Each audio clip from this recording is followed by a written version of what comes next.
할렐루야. 요한복음 9장 4절부터 16절까지 말씀입니다.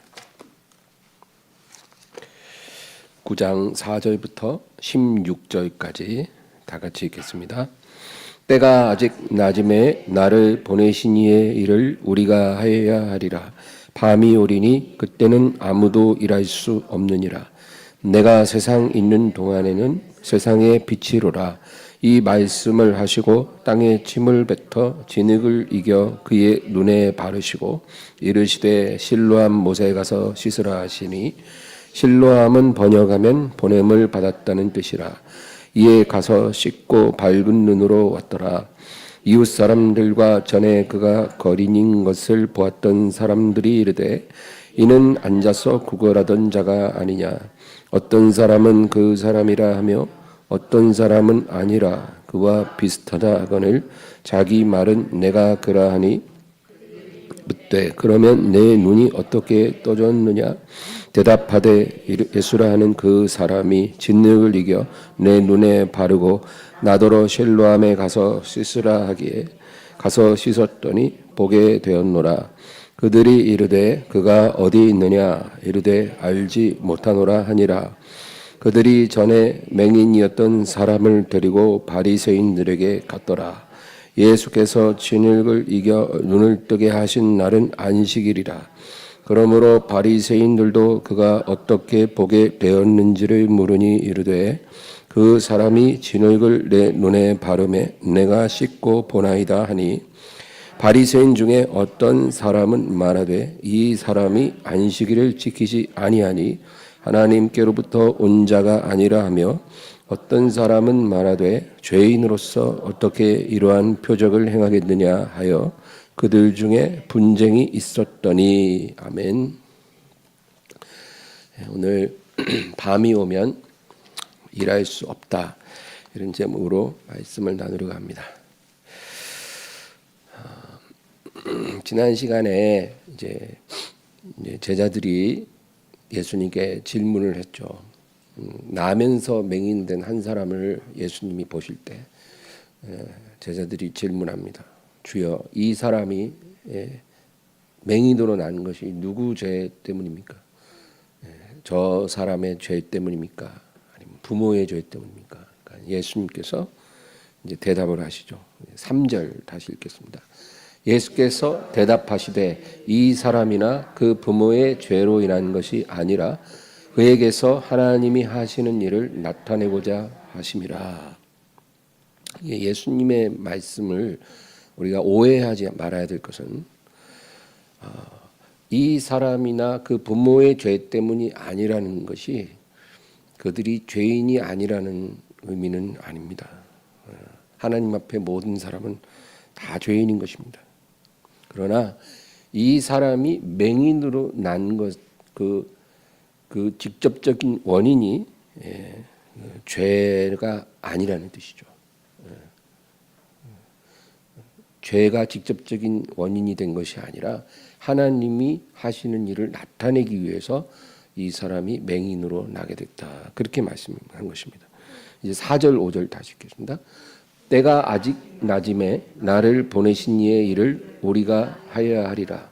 밤이 오리니 그때는 아무도 일할 수 없느니라. 내가 세상에 있는 동안에는 세상의 빛이로라. 예수님은 자기 자신을 세상의 빛이다, 그렇게 말씀하십니다. 그러니까 내가 세상에 임하는 빛이기 때문에 내가 이 세상에 있는 동안에는 이 세상이 낮이라는 거죠. 빛이 있으니까. 그러나 내가 이 세상에 있지 않을 때 이제 그때는 밤이 올 것이고 밤이 오면 아무도 일할 수 없을 것이다, 그 얘기입니다. 그러므로 밤이 오기 전에 내가 이 세상에 있는 동안에 내가 빛으로 이 세상에 비칠 때 우리가 아버지의 일을 열심히 해야 한다, 그것입니다. 여러분, 뭐 요즘은 이제 전기불이 있으니까 낮이든 밤이든 일할 수 있지만 옛날에는 낮에 일을 하고요, 해가 지면 이제 일을 하지 못했죠. 그러니까 아직 빛이 있는 낮에 아버지의 일을 우리가 열심히 해야 한다는 것입니다. 왜? 빛이 사라지면 이제 더 이상 일을 할 수가 없기 때문이죠. 그래서 지금은 예수님이 이 세상에 계시는 낮이기 때문에 빛을 보지 못하는 이 불쌍한 맹인의 눈을 뜨게 해주는 것이 아버지가 원하시는 일이라는 거죠. 그래서 예수님이 이 맹인을 고쳐주시기 전에 이 말씀을 하시는 것입니다. 근데 여기서 우리가 생각해 봐야 되는 것은 예수님이 육신으로 이 세상에 계셨던 기간은 고작 33년입니다.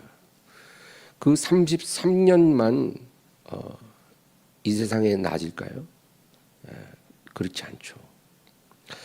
예수님이 육신으로 계신 기간은 33년이지만 예수님이 이제 부활하셔서 아버지께로 승천하시고 나서 딱 일주일 만에 성령님이 믿는 자에게 오십니다.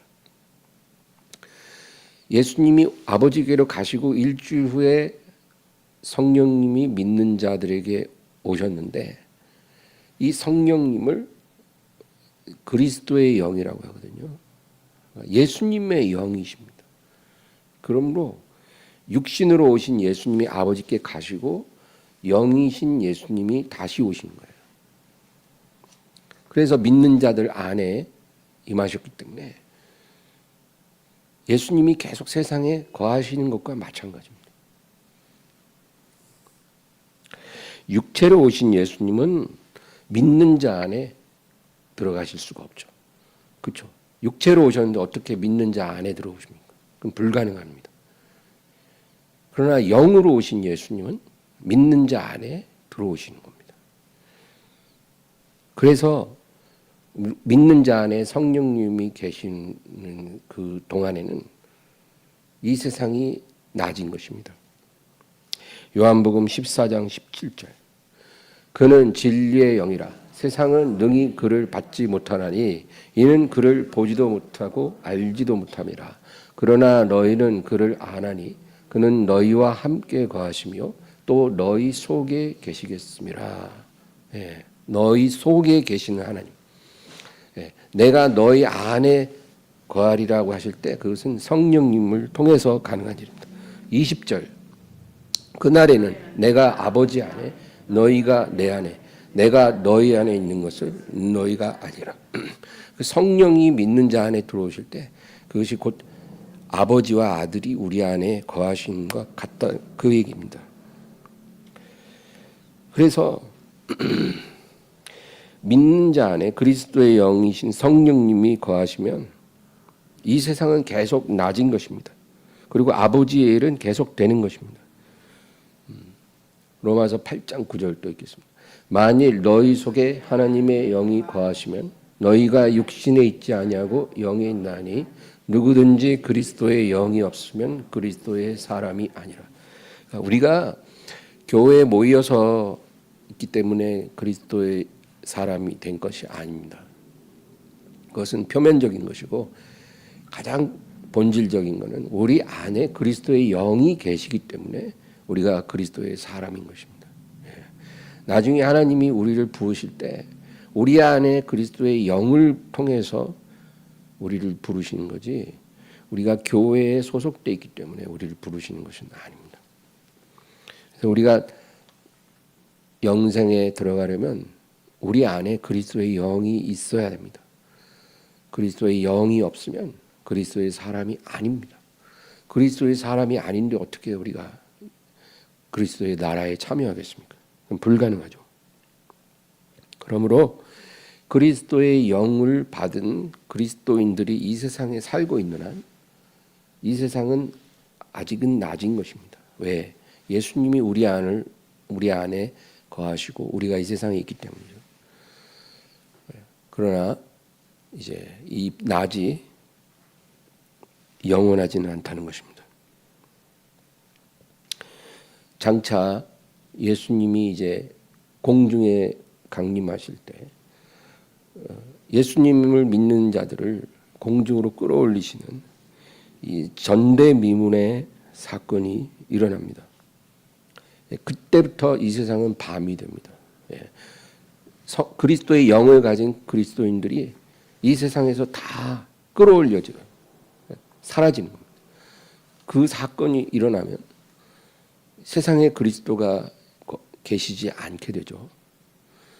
그리스도가 안 계시면 빛이 없으니까 그것이 밤이죠.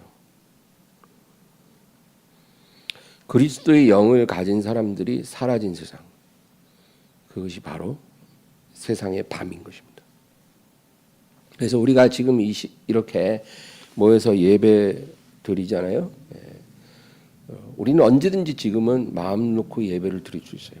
또 서로 사랑으로 섬기고 교제하고, 또 우리가 믿지 않는 영적인 맹인들에게 다가가서 그들에게 빛이신 예수님을 전하고 그 눈을 뜰 수 있게 해주잖아요. 지금은 우리가 그렇게 할 수 있죠. 왜? 낮이니까 아버지의 일을 할 수 있는 거예요. 그러나 밤이 오면 이제 그런 일은 더 이상 이 세상에서 이루어지지 않을 것입니다. 정말 그런 일이 있을까? 그런 일이 있을 것입니다. 왜냐하면 예수님이 그런 일이 있을 거라고 하셨기 때문이에요. 데살로니가후서 2장 6절 7절. 너희는 지금 그로 하여금 그의 때에 나타나게 하려 하여 막는 것이 있는 것을 아나니 불법의 비밀이 이미 활동하였으나 지금은 그것을 막는 자가 있어 그 중에서 옮겨질 때까지 하리라. 영원하신 하나님, 육체로 이 세상에 오신 그 사건을 우리가 성육신이라고 하죠. 그래서 예수님을 의미합니다. 예수님은 육체로 이 세상에 오신 하나님이죠. 근데 마귀도 항상 하나님을 모방합니다. 그래서 마지막 날에 이 사탄이요, 자기의 화신인 한 사람을 이 세상에 보냅니다. 그게 우리가 적그리스도라고 부르는 사람이에요. 이 적그리스도가 나타납니다. 그런데 지금 그로 하여금 그의 때에 나타나게 하려 막는 것이 있는 것을 아나니, 여기서 그는 바로 적그리스도를 말합니다. 적그리스도가 그의 때에 나타나죠. 그런데 지금은 아닙니다. 왜? 누가 지금 그가 못 나타나게 막고 있거든요. 불법의 비밀은 이미 활동했지만 그가 아직 못 나타나요. 누군가가 못 나타나게 지금 누르고 있다는 거예요. 누가 그렇게 합니까? 성령님이 그렇게 하신 거예요. 왜? 아직은 이 세상이 낮이거든요. 믿는 자들 안에 성령님이 계시고 그들을 통해서 아버지의 일을 해야 할 일이 남아 있어요. 지금. 근데 이제 그 사람들을 하나님이 다 데려가시면 그때부터는 이제 성령님께서 성도들과 함께 떠나시기 때문에 막는 자가 없죠. 그러면 이제 그 적그리스도가 이 세상에 나타나게 되는 것입니다. 마태복음 24장 21절. 이는 그때 큰 환난이 있겠음이라 창세로부터 지금까지 이런 환난이 없었고 후에도 없으리라. 예수님이 뭐라 그러시냐면 인류 역사상 가장 어두운 밤이 올 것이다. 창세 이후로 지금까지 이런 환난이 없었고 후에도 없으리라. 전무후무한 그런 환난이 이제 온다는 거야. 가장 어두운 밤이 온다는 겁니다. 언제요? 이제 그리스도인들이 다 사라지고 나서 이제 적그리스도가 등장하면 그런 밤이 온다는 것입니다. 누가복음 21장 34절 35절. 너희는 스스로 조심하라. 그렇지 않으면 방탕함과 술 취함과 생활의 염려로 마음이 둔하여지고 뜻밖의 그 날이 돛과 같이 너희에게 임하리라. 이 날은 온 지구상에 거하는 모든 사람에게 임하리라. 너희는 조심하라. 주님이 경고하십니다. 그렇지 않으면 방탕함과 술 취함과 생활의 염려로 마음이 둔해진다는 거예요. 이 세 가지를 조심하라 그러신 거예요. 예수님이. 첫째는 뭐예요? 방탕함이죠. 여러분, 방탕함이 뭡니까? 이것은 세상 오락에 취해 사는 것입니다. 이 세상에 재밌는 일들이 많잖아요. 세상 사람들이 볼 때는 그렇습니다. 재밌는 게 너무 많아요.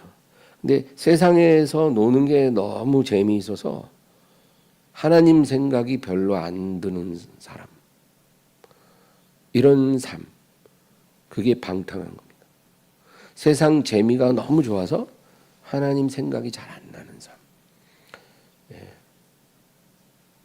방탕하지 말라는 겁니다. 조심하라. 그래서 우리가 이 세상에 속한 게 재미가 없어지는 게 은혜입니다, 여러분. 진짜예요.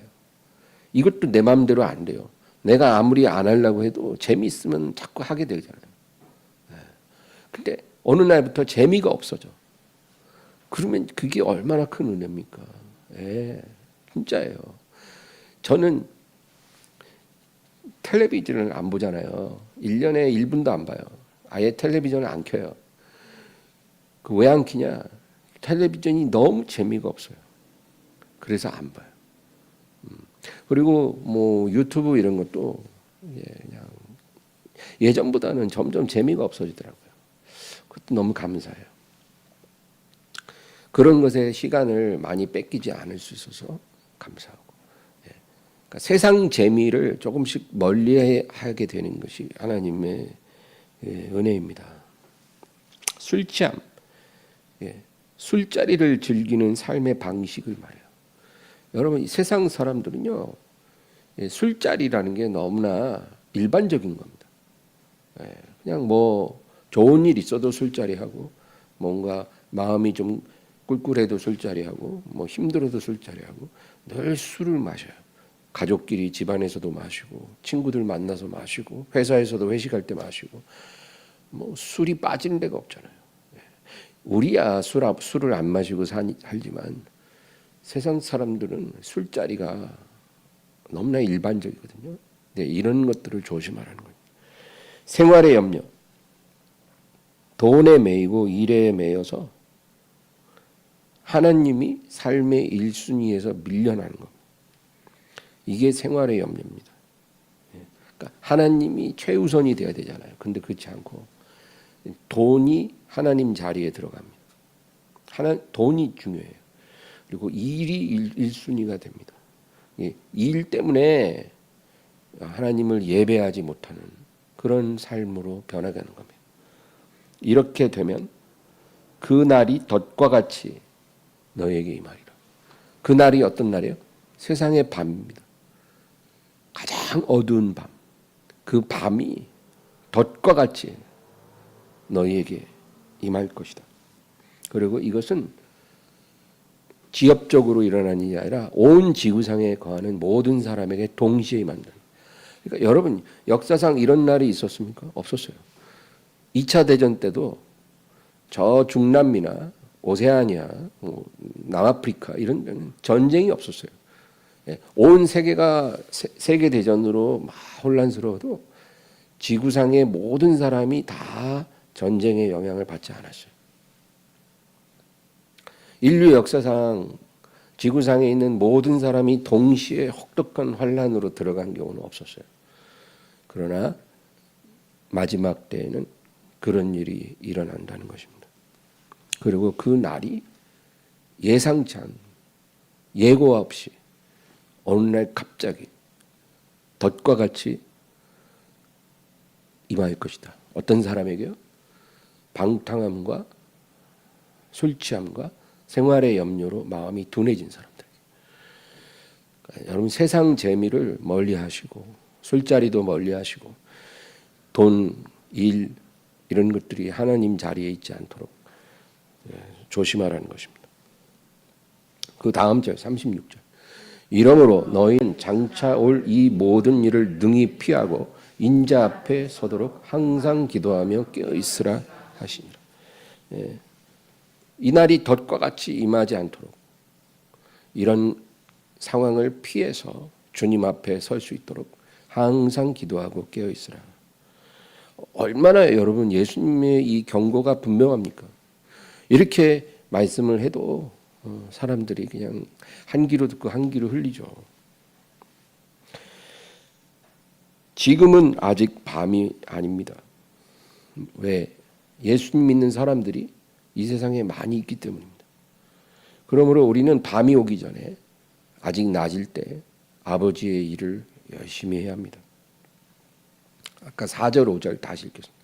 때가 아직 낮음에 나를 보내신 이의 일을 우리가 하여야 하리라.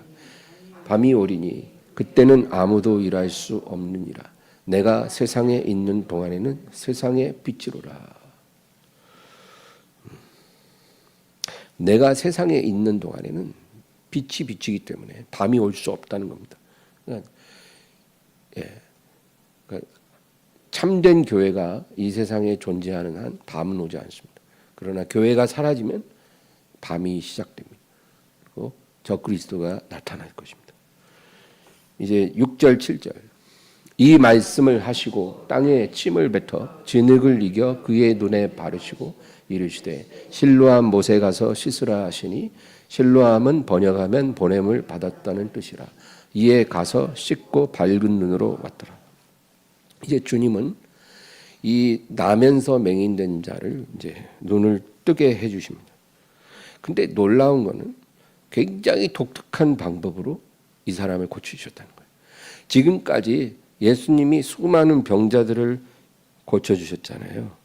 근데 다른 병자들을 고치실 때 대부분이 말씀으로 고쳐주셨습니다.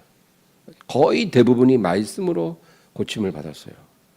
문둥병자들 고칠 때도 중풍병자를 고칠 때도 뭐 다 말씀으로 내 죄 사함을 받았느니라. 내 믿음이 너를 구원하였느니라. 그런 식으로 말씀하심으로 그 병이 나았어요. 38년 된 그 병자를 고치실 때도 일어나 내 자리를 들고 걸어가라. 말씀 딱 하시니까 바로 병이 나와서 일어나서 걸어갔어요. 회당에서 오른쪽 손 마른 자를 고치실 때도 그 사람 일어나라 해놓고 네 손을 내밀라. 딱 내미는 순간 고침을 받았어요. 그러니까 어떤 병이든지 예수님은 말씀으로 고치셨어요. 심지어는 죽은 자도 말씀으로 살리셔요. 나사로야 나오라.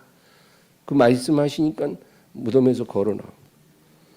예수님이 행하신 거의 대부분의 표적은 말씀으로 행하십니다. 그런데 하루는 어떤 백부장이 자기의 하인이 병든 것을 고쳐달라고 부탁을 해요. 그래서 예수님이 로마의 백부장이 이렇게 부탁을 하니 내가 가서 고쳐주리라고 가시는데 그 백부장이 사람을 보내서 말씀합니다. 내 집에 오심을 감당하지 못하겠사오니 말씀으로만 하옵소서. 예수님이 너무 감동받았어요. 내가 아직 그 집에 가지도 않았는데 여기서 말씀만 해도 나을 거라는 그 믿음, 놀랍다. 내가 이제까지 이스라엘에서 이런 믿음을 본 적이 없다. 근데 본질적으로 다 말씀을 통해서 하나님의 생명의 역사를 나타내신 거죠. 지금도 말씀을 통해서 주님은 많은 일을 동일하게 하십니다. 그래서 우리가 말씀을 가까이 해야 돼요. 말씀이 머리에만 머물면 아무 일도 안 일어나지만 내 영에 들어오면 그리고 그것이 믿어지면 많은 일이 일어납니다. 그래서 주님 지금도 말씀을 통해서 많은 기적을 나타내 주십니다. 그런데 지금 이 사람은 그렇게 하시지 않았어요. 아주 특이하게 고쳐주셨습니다. 어떻게 하셨냐면 두 가지 일을 하셨어요. 첫째는 진흙에 침을 뱉어 그거를 손으로 이겨가지고 그 맹인의 눈에 발라주십니다. 그리고는 실로암 못에 가서 씻으라. 그렇게 말씀하죠. 이거 마치 그 나아만 장군이 엘리사를 찾아왔을 때 요단강에 가서 7번 몸을 담그라 한 것을 연상시키죠. 그 나아만이 만약에 화를 내고 돌아갔으면 고침을 못 받았겠죠. 근데 예수님 왜 이렇게 번거롭게 고치셨을까? 그냥 말씀으로 하셔도 될 거 아닌가? 죽은 지 나흘 된 나사로도 말씀하니까 걸어 나왔는데 뭐 나면서 맹인된 사람 하나 눈 못 뜨게 하나 충분히 하시겠죠. 근데 왜 그렇게 특별한 방법을 하셨을까요? 여러분, 다른 병자들에게 예수님이 행하신 그 치유는요, 그것은 본질적으로 회복입니다. 회복의 의미가 있어요. 그러니까 원래는 건강했던 사람이에요. 원래는 건강했는데 그 사람이 살다가 어떤 병을 얻었죠. 그래서 예수님이 그 사람을 고치시면서 그 원래 건강한 모습으로 회복시켜 주신 거예요. 중풍병자도 원래부터 중풍병자가 아니죠. 건강했는데 중풍이 온 거예요. 근데 예수님이 회복시켜 주시고, 문둥병자도 원래는 문둥병자가 아니었는데 예수님이 그것을 회복시켜 주신 거죠. 모든 치유는 회복의 의미가 있었습니다. 그래서 예수님은 말씀으로 그들을 회복시켜 주신 거예요. 예수님의 말씀이 들어오면 회복이 일어나죠. 그런데 이 사람은요, 조금 다릅니다. 이 사람은 나면서부터 맹인으로 났어요. 그러니까 어쩌면 이 사람은 태어날 때부터 안구라든지 어떤 수정체 이런 게 아예 없었던 거예요. 그런 상태로 태어난 거예요. 태어날 때 뭔가가 없는 채로 태어나는 사람들이 있잖아요. 그런 거예요. 예. 그거는 그 사람을 무언가를 갖지 못하고 태어난 사람에게 그것이 있게 만드는 거는요, 회복이 아니고요, 창조예요. 창조. 없는 것을 있게 하는 거잖아요. 태초에 하나님이 아담을 지으실 때, 창조하실 때 흙으로 아담을 이렇게 빚으셔서 지으셨어요. 창세기 2장 7절. 여호와 하나님이 땅의 흙으로 사람을 지으시고 생기를 그 코에 불어넣으시니 사람이 생명이 되니라. 다른 피조물들은 그냥 말씀으로 다 창조하셨어요. 빛이 있으라, 또 하늘과 궁창과 땅이 있으라, 뭐 새와 뭐 물고기와 뭐 짐승들이 있으라, 뭐 나무와 채소가 있으라, 다 말씀으로 창조하셨어요. 근데 아담을 창조하실 때는 그렇게 하지 않고 땅의 진흙을 가지고 그것으로 사람을 빚어서 만드셨습니다. 그래서 지금 예수님이 행하시는 일과 같은 일인 거예요. 태초에 아버지께서 예수님과 함께 아담을 지으실 때 했던 똑같은 방식으로 지금 예수님은 땅에 있는 진흙을 빚어서 그 사람의 눈에 바르심으로 없는 눈을 창조하신 겁니다. 예수님이 이렇게 행하신 것은 태초에 예수님이 아버지와 함께 아담을 지을 때 했던 그 일을 똑같은 방식으로 나타내시는 거예요. 그러니까 다시 말해서 예수님이 창조주 하나님이라는 걸 분명하게 드러내신 겁니다. 지금 창조의 행위를 하신 거예요. 아담을 진흙으로 지은 것처럼 이 사람의 없는 눈을 예수님이 진흙으로 만들어서 그 눈에다 다 발라주신 거예요. 네, 놀랍지 않습니까? 그리고 실로암 못에 가서 씻으라. 왜 그렇게 하셨을까요? 그냥 근처에 아무 물로 가서 씻으라 이래도 되는데 굳이 실로암 못까지 가서 씻으라는 거예요. 예루살렘에는 두 개의 큰 못이 있어요. 베데스다 못과 실로암 못이에요. 그 실로암 못에 가서 씻으라.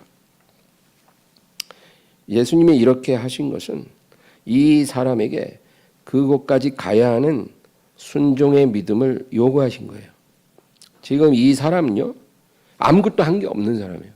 그냥 나면서 맹인된 자로서 길에 앉아서 구걸하고 있었어요. 구걸하고 있는데 예수님이 앞에 지나가는지도 몰라요. 근데 예수님이 그 사람을 보시죠. 딱 보고 이제 길을 멈추시니까 제자들이 예수님께 이제 질문을 한 거예요. 이 사람이 누구 죄 때문에 맹인되었습니까? 그러니까 예수님이 말씀을 쭉 하시죠. 지금은 밤이 아니고 낮이기 때문에 아버지의 일을 우리가 해야 한다. 뭐 이런 말씀을 쭉 하시고 나서 갑자기 진흙에 침을 뱉어 이겨갖고 이 맹인의 눈에 이렇게 발라주신 거예요. 그러니까 이 맹인은 구걸하다가 갑자기 난데없이 이런 상황을 맞이한 거예요. 아무것도 한 게 없는 것입니다. 근데 이제 예수님께서 진흙을 바르신 후에 이 사람이 해야 할 일 한 가지를 요구하시는 거예요. 그게 뭐예요? 실로암 못까지 가서 눈을 씻는 겁니다. 만약에 이 사람이 예수님을 말씀을 안 믿었으면 그럴 수도 있잖아요. 아니 뭐 갑자기 구걸하고 있는데 돈은 안 주고 뭐 이상한 소리가 들려. 근데 뭐 어쩌고 밤이 어쩌고 낮이 어쩌고 막 이러더니 갑자기 진흙에다 침을 퇴퇴 뱉어갖고 눈에다 이렇게 발라주고 이게 뭔 짓이야. 신경질 나게 하고 막 짜증을 낼 수도 있잖아요. 그랬으면은 아무 일도 안 일어났겠죠. 근데 이 사람이 그 실로암 못까지 가서 예수님 말씀하신 대로 순종했어요. 그러니까 하나님이 어떤 생명의 역사를 이루시려면 그 사람에게 그 일을 이룰 수 있는 믿음이 요구되는 거거든요. 그 사람이 믿음을 나타낼 수 있도록 예수님이 이렇게 명하신 거예요. 순종하면 말씀을 믿었기 때문에 순종한 거니까 이제 눈을 뜨게 되는 거고, 믿지 않고 화를 내면서 돌아갔으면 아무 일도 안 일어났겠죠. 네가 믿으면 하나님의 영광을 보리라. 그러니까 주님은 하나님의 영광을 나타낼 수 있는 믿음을 이 사람에게 요구하신 겁니다.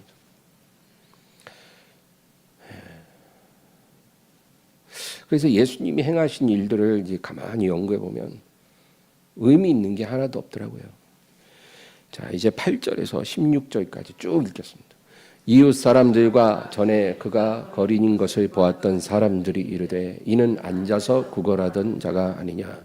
어떤 사람은 그 사람이라 하며 어떤 사람은 아니라 그와 비슷하다 하거늘 자기 말은 내가 그러하니 그들이 묻되 그러면 내 눈이 어떻게 떠졌느냐. 대답하되 예수라 하는 그 사람이 진흙을 이겨 내 눈에 바르고 나더러 실로암에 가서 씻으라 하기에 가서 씻었더니 보게 되었노라. 그들이 이르되 그가 어디 있느냐. 이르되 알지 못하노라 하니라. 그들이 전에 맹인이었던 사람을 데리고 바리새인들에게 갔더라. 예수께서 진흙을 이겨 눈을 뜨게 하신 날은 안식일이라.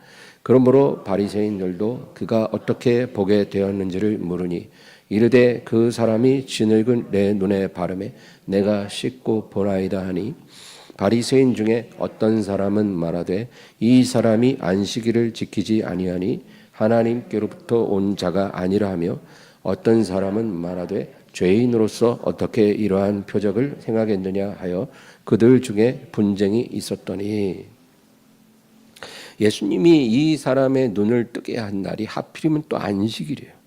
지금까지 항상 안식일에 예수님이 무슨 일을 행하시면 문제가 됐어요.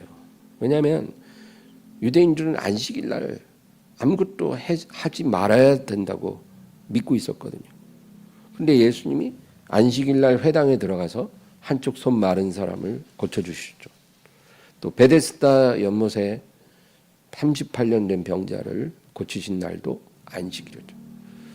그리고 하루는 또 안식일 날 예수님이 제자들과 밀밭을 지나갈 때 너무 시장에서 제자들이 이삭을 잘라 먹었어요. 그러니까 또 그것 갖고 안식일을 범했다고 또 예수님을 공격하고 그랬습니다. 그래서 이 나면서 맹인된 사람 고치신 날도 또 안식일이에요. 그러니까 바리새인 중에 어떤 사람은 이 사람이 안식일을 지키지 아니하니 하나님께로부터 온 자가 아니다. 그렇게 말합니다. 안식일을 어기는데 어떻게 이 사람이 하나님께 온 사람이냐. 그러니까 또 어떤 사람은 아니 죄인이 안식일을 어기면 죄인인데 죄인이 어떻게 이런 표적을 행할 수 있느냐? 나면서 맹인된 자의 태어날 때부터 눈을 갖고 태어나질 않았는데 그 없던 눈이 갑자기 생겨났는데 이건 하나님만이 하실 수 있는 창조의 역사 아니냐? 어떻게 죄인이 이런 일을 할 수 있느냐? 하나님 아니고 할 수 없는 일을 죄인이 할 수 있느냐? 이렇게 말을 하는 거예요.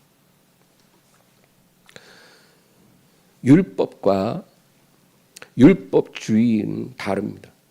우리가 신앙생활할 때 이 부분을 아주 중요합니다.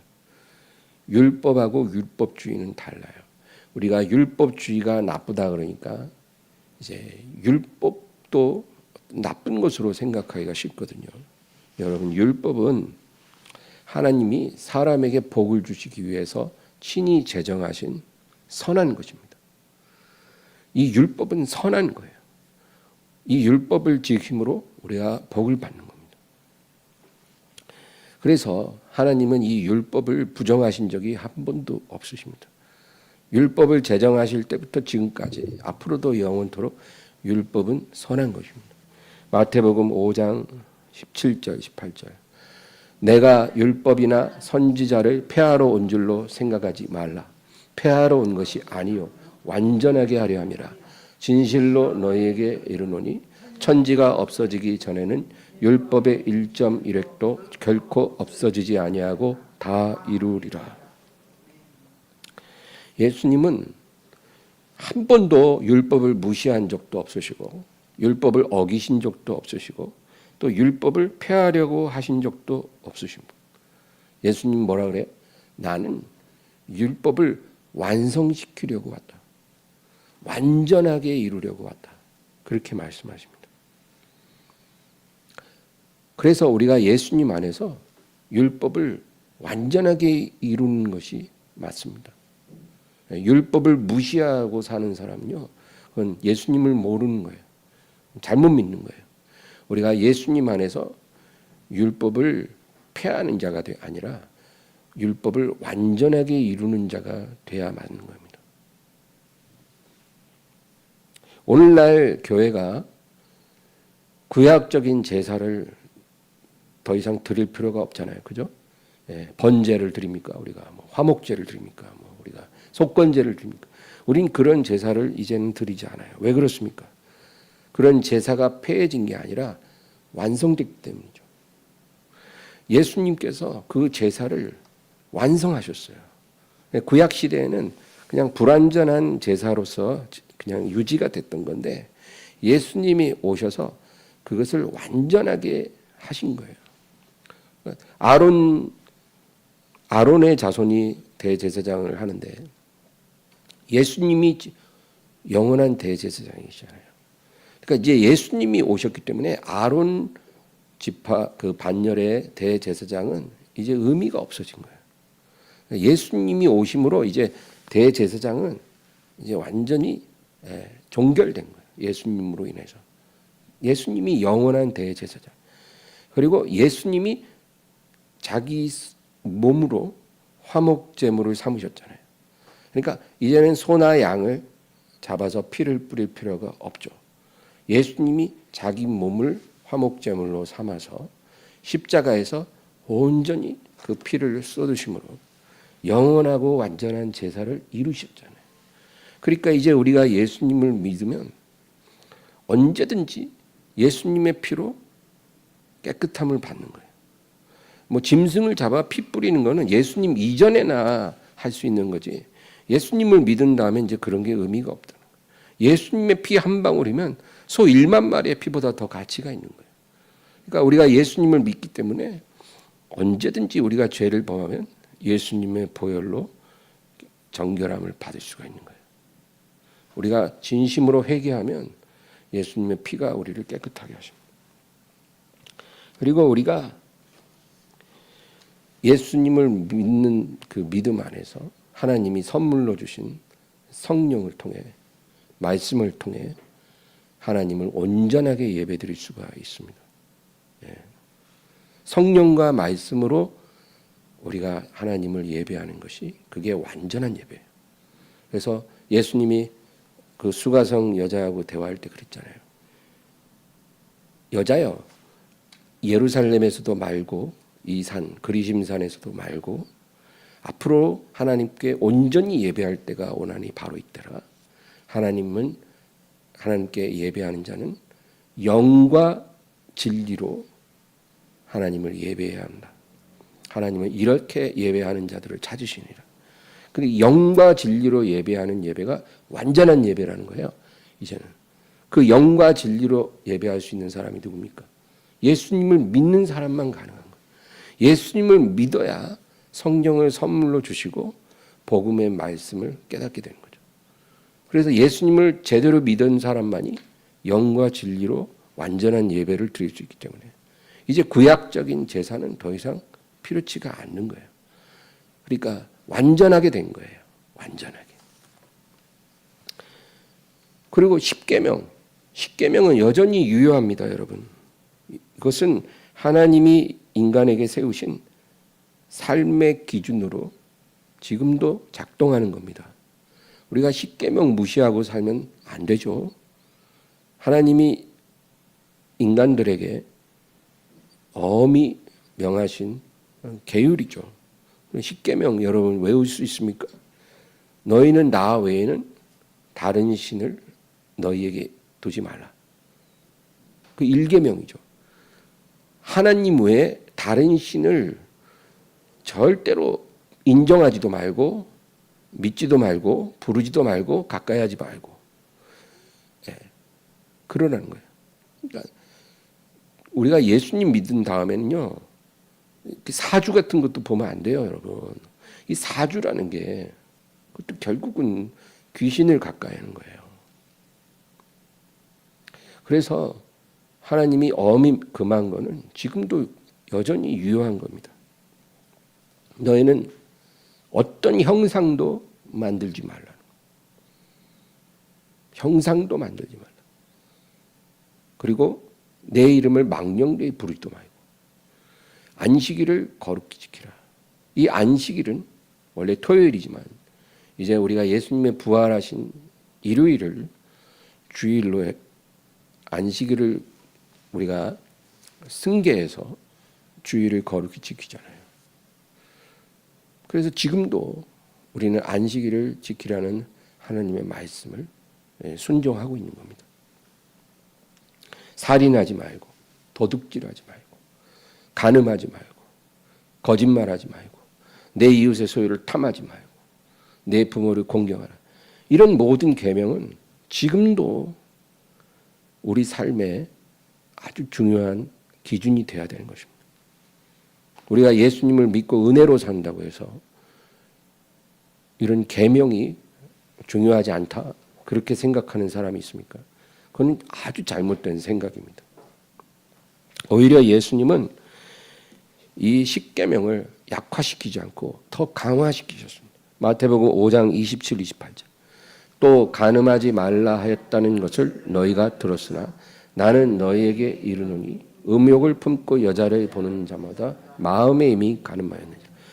구약의 이 7계명, 10계명 중에 7번째 계명 간음하지 말라 이렇게 하면 그 유대인들은요 그냥 어떤 행위적인 것만 생각했습니다.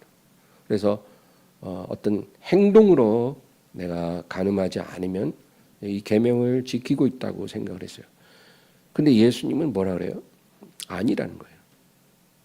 너희가 마음으로 음욕을 품을 때 그것도 이미 간음죄라는 거예요. 마음도 정결해야 된다는 거예요. 야, 뭐 약화된 게 아니라 엄청 강화된 거예요. 예수님이 이렇게 말씀했는데 우리도 당연히 이 말씀대로 살아야 되죠. 21절에서 24절. 옛사람에게 말한 바 살인하지 말라. 누구든지 살인하면 심판을 받게 되리라 했다는 것을 너희가 들었으나 나는 너희에게 이르노니 형제에게 노하는 자마다 심판을 받게 되고 형제를 대하여 라가라 하는 자는 공회에 잡혀가게 되고 미련한 놈이라 하는 자는 지옥불에 들어가게 되리라. 그러므로 예물을 드리려다가 거기서 내 형제에게 원망 들을 만한 일이 있는 것이 생각나거든 예물을 제단 앞에 두고 먼저 가서 형제와 화목하고 그 후에 와서 예물을 드리라. 그러니까 살인하지 말라는 계명이 있잖아요. 그 사람의 목숨을 빼앗는 게 살인이죠. 근데 예수님은 그 살인의 의미를 다시 해석하셨어요. 너희가 형제를 미워하거나 그 형제에게 분노하거나 그 형제를 멍청이 뭐 그런 식으로 아주 비하해서 멸시하거나 조롱하거나 이렇게 될 때 그것이 살인죄라는 겁니다. 그것도 살인이래요. 그것도. 그러니까 우리가 이제까지 살인을 얼마나 많이 했습니까 지금?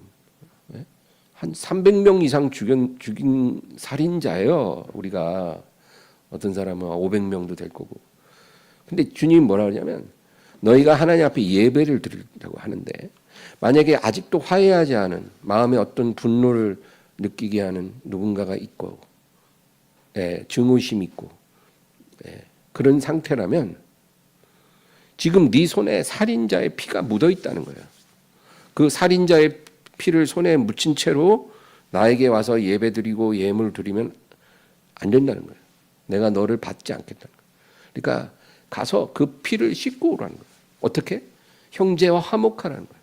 화해하고 용서를 구하고 용서하고 그리고 와서 내게 예배를 드리라는 거예요. 네. 그러니까 여러분 우리가 마음속에 누군가에 대한 분노가 있는 상태로 예배드릴 수 있다. 그건 어려운 일이에요.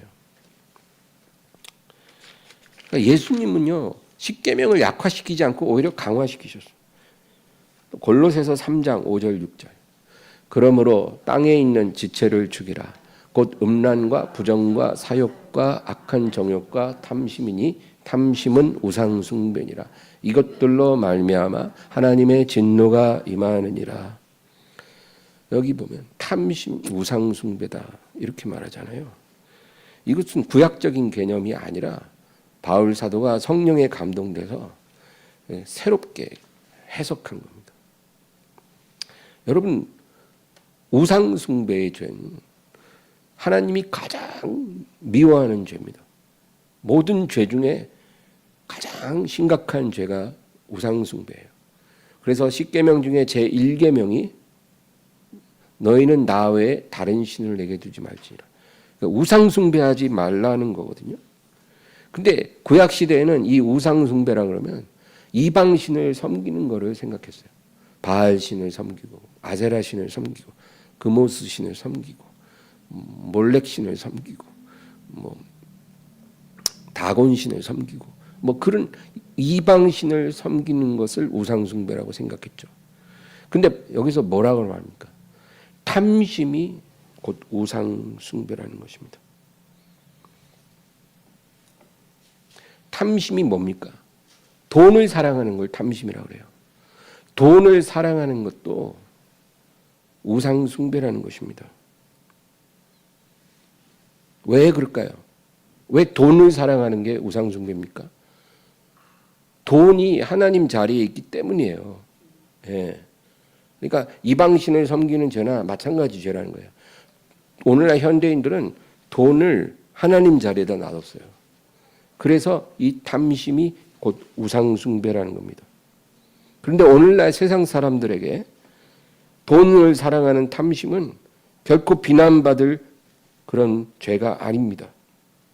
오히려 모든 사람이 다 수긍하고 인정하는 가장 인간적인 본성이에요. 그래서 세상 사람들이 돈 싫어하는 사람이 어딨냐 이런 말 합니다. 그리고 돈을 사랑하는 그런 사람은 뭐 그냥 어쩔 수 없는 거 아니냐, 당연한 거 아니냐, 사람인데 먹고 살아야 되는데 이렇게 생각하잖아요. 세상에서는 그걸 죄라고 안 봅니다. 남에게 피해 안 주고 돈 사랑하면 그건 나쁜 게 아니라는 거예요. 오히려 굉장히 필요한 덕목이라는 거예요. 왜? 처자식을 편안하게 해주니까. 근데 하나님은 세상에서 이렇게 당연시하는 것을 하나님은 가장 미워하시는 죄라고 말씀하십니다. 하나님의 진노가 가장 빨리 타오르게 하는 죄가 이 우상숭배의 죄, 탐심이라는 것입니다. 하나님께는 복종하지 않는 사람도 돈 앞에서는 다 복종하잖아요. 예? 그렇게 순종 안 하는 사람도 돈 앞에서는, 돈신 앞에서는 다 무릎 꿇고 순종 잘합니다. 양심도 버리고 자존심도 버리고 그 어떤 희생도 마다하지 않습니다. 돈신 앞에서는. 만약에 어떤 사람이 우리에게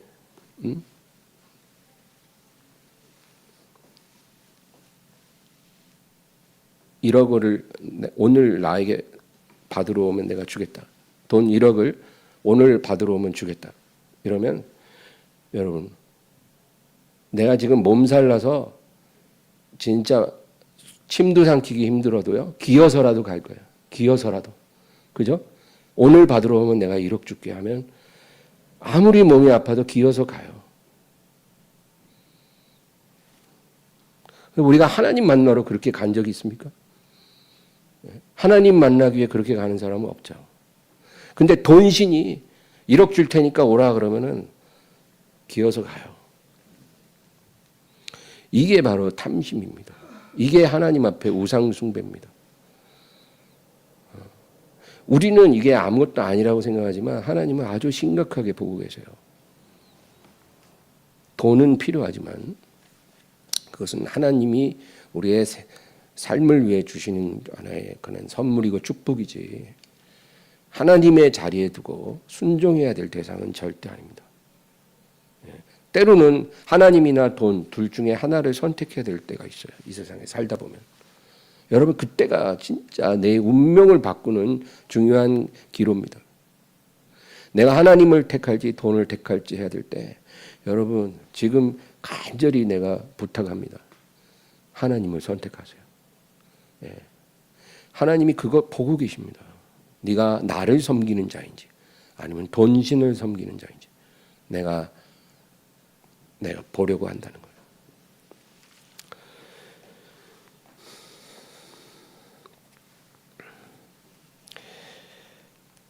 안식일에 병자를 고쳐주신 것을 안식일을 범했다고 공격하는 것, 이것이 율법주의입니다. 율법주의야말로 율법의 적입니다.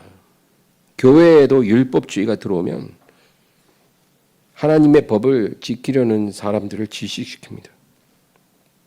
교회 안에 율법주의가 어떻게 들어오냐면, 교회 안에 이제 규칙이 자꾸 생겨나기 시작해요. 사람이 만든 규칙들입니다. 하나님의 말씀이야 당연히 지키면서 살아야지만, 그래도 교회도 하나의 조직이고 사람들이 모이다 보면 규칙이 생길 수 있잖아요. 그 규칙이 자꾸 많아지면 율법주의로 흘러갈 위험이 커집니다. 왜냐하면 규칙을 어긴 사람을 신앙이 부족하다고 자꾸 정죄하기 때문입니다. 예, 그래서 조심해야 돼요. 예를 들면 이런 거예요. 뭐 교회 지역장, 구역장, 재직들은 금요철 예배 다 나오십시오. 이런 식으로요. 예, 뭐 성경에 어디 그런 말이 있습니까? 근데 이제 규칙을 그렇게 정하는 거예요. 아, 나와야 된다는 거예요. 무슨 총동원 새벽 예배 다 나오라는 거예요. 근데 이제 어떤 사람은 여러 가지 사정으로 못 나오는 사람도 있잖아요. 근데 그렇게 일률적으로 규칙을 딱 타이트하게 정해놓고 다 모든 사람에게 적용시킵니다.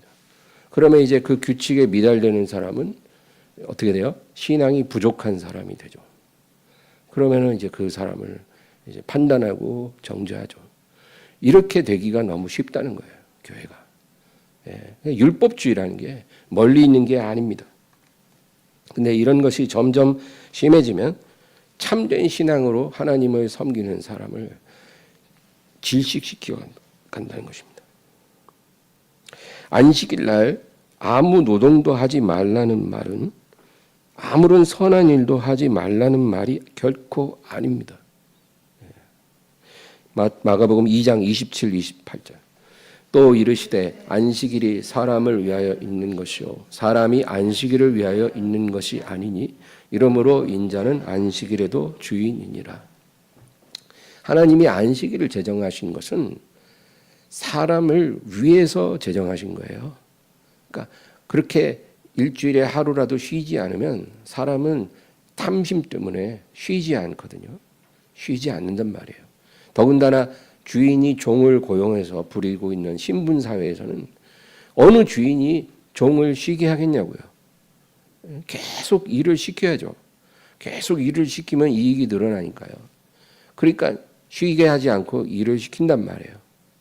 그러니까 하나님이 이런 사람들의 탐심을 아시고 꼭 노동을 하지 말고 쉬라는 거예요. 그게 사람을 위해 안식일을 제정하신 하나님의 뜻이죠. 그러니까 사람을 위해 안식일이 있는 것이지 안식일을 위해 사람이 희생되어야 한다는 말은 절대 아닌 거예요. 그거는 하나님의 뜻이 아니죠. 그런데 이렇게 오해합니다. 그래서 안식일날 손이라도 까딱하면 안식일을 어겼다고 막 정죄를 하고 돌로 치려고 그래요. 병자가 있으면 안식일이라도 고쳐야죠. 왜? 사람을 위해야 되니까. 급한 일, 위급한 일이 생기면 구해야죠. 사람을 위해야 되니까. 안식일이 무슨 의미가 있습니까? 그런데 그런 일도 하지 말라는 거예요. 이게 율법주의입니다. 하나님의 마음을 몰라요. 그리고 사람을 사랑하지 않아요. 그러니까 규칙을 정해놓고 거기에서 어긋나는 사람을 막 정죄하기 시작합니다. 교회가 이렇게 되면 성령의 기름 부음이 말라지는 것입니다. 그런데 많은 교회들이 자기도 모르게 이렇게 되어가고 있잖아요. 우리는 이런 함정을 조심해야 할 것입니다. 여러분 오늘 우리가 기억할 것 제일 중요한 구절은 4절입니다. 때가 아직 낮음에 나를 보내신 이의 일을 우리가 하여야 하리라. 밤이 오리니 그때는 아무도 일할 수 없느니라. 우리가 아직 낮에 있을 때 여러분 우리를 이 세상에 보내신 아버지의 일을 열심히 해야 합니다. 눈이 있어도 하나님을 보지 못하는 영적인 맹인들이 눈을 뜰 수 있도록 우리가 일을 해야 합니다. 예수님이 맹인의 눈을 뜨게 해주신 것처럼 우리도 영적 맹인들의 눈을 뜨게 하기 위해서 낮이 있는 동안에 열심히 주의 일을 해야 합니다. 그리고 또 우리가 기억할 것은 밤이 곧 오리라는 주님의 말씀입니다. 밤이 온다는 겁니다. 이제 낮이 영원하지 않고 밤이 옵니다. 그런데 그 날이 우리에게 덫과 같이 오지 않도록 조심하라는 거예요. 예. 방탕함과 술 취함과 생활의 염려로 마음이 둔해져서 덫과 같이 그 날이 우리에게 오면 안 된다는 거예요. 우리는 낮이 있는 동안에 주님의 일을 원 없이 하고 그리고 밤이 올 때 밤이 오기 전에 우리를 부르시는 주님 앞에 서도록 항상 기도하고 깨어 있어야 하는 것입니다. 이런 은혜가 있기를 주의 이름으로 축원합니다. 하나님 아버지 감사합니다. 주여 오늘 저희에게도 은혜를 주셔서 밤이 오기 전에 우리가 이 낮에 거할 동안 우리 안에 계신 예수님의 영을 따라서 충성하며 순종하며 살 수 있도록 도와주시옵소서. 우리에게 주신 생의 시간들, 우리에게 주신 건강, 물질, 모든 것들 하나님께서 다 사용하여 주셔서 우리를 통해서 주의 일이 다 이루어지게 하여 주시고 우리 주님이 오실 때 우리가 점도 없고 흠도 없이 주님 앞에 설 수 있도록 도와주시옵소서. 온 땅에 밤이 올 땐 우리는 이 세상에 있지 않게 해주시고 그날이 덫과 같이 우리에게 오지 않도록 주여 우리를 지켜주시고 인도하여 주시옵소서. 예수님의 이름으로 기도합니다. 아멘.